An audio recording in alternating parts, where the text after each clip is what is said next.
How to recover Snapchat account without email or phone. This is what we are going to talk about today in this video. Make sure to subscribe to the channel.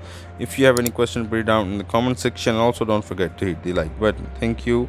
Now, moving towards the video. Now, first of all, you have to go on Chrome or Safari, whatever is there on your mobile. As you open Chrome, then over in the search bar, you have to write over here Snapchat.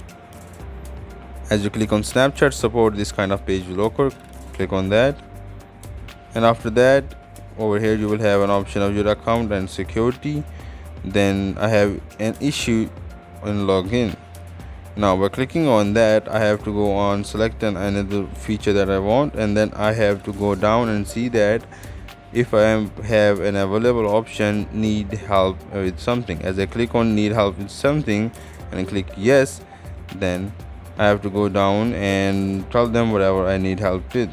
Now if I click on whatever I need help with and just telling them the content, that means they will ask for my username. As I put in my username over here, then I will be able to recover my Snapchat account without my email or phone verification. This is all from the video. Make sure to subscribe to the channel. If you have any questions, put it down in the comment section, and also don't forget to hit the like button. Thank you.